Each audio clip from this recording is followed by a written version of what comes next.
Mums ir dota regulāra trīsstūra piramīda, un mums jāprēķina apotēma. Kas ir apotēma? Tas ir augstums šeit sānu malai. Sānu malas tam te trīsstūrim, ja? Tā ir apotēma. Un kā mēs viņu rēķinam, ir, ka mēs uzreiz to apotēmu savienojam kopā. Tad te mums sanāk tāda kā trīs perpendikula teorēma. Un tas, ko mēs redzam, kad izveidojas tas taisleņa trīsstūris, mums interesēs šādi te, kuru mēs vienu malu jau zinām, tas ir augstums, bet otra mala, šī apakšējā mala, ir attālums no centra līdz malai. Un kā mēs zinām, ka attālums no centra, regulāram trīsstūrim no centra līdz malai, ir ievilktās riņķa līnijas rādījus. Yes.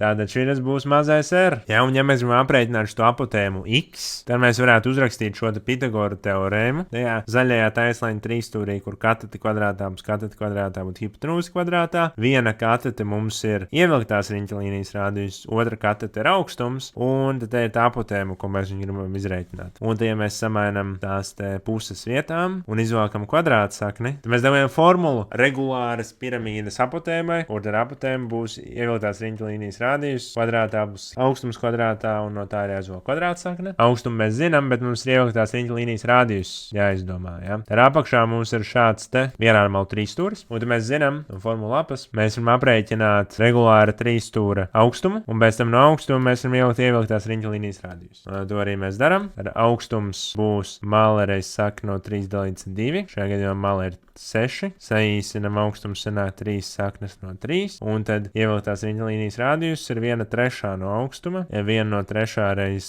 šajā gadījumā augstums 3 saknes no 3. Trīnieki noīsinās un atbilde sanāk kvadrātsakne no 3. Un tad mums ir viss, ko vajag, lai iegūtu apotēmu. Tad ieliekam iekšā vērtības, ievilktās riņķa līnijas rādījus ir sakne no 3. Tad augstums ir 10. Tātad sakne kvadrātā ir vienkārši skaitlis, kas ir apakšā. Un tad 10 kvadrātā ir 100. Un atbilde sanāk, ka apotēma ir kvadrātsakne no 103. Ierakst komentārā, cik sanāks apotēma regulārai trīsstūra piramīdai ar malu 9 un augstumu 2. Un uzdevums ir atrasināts.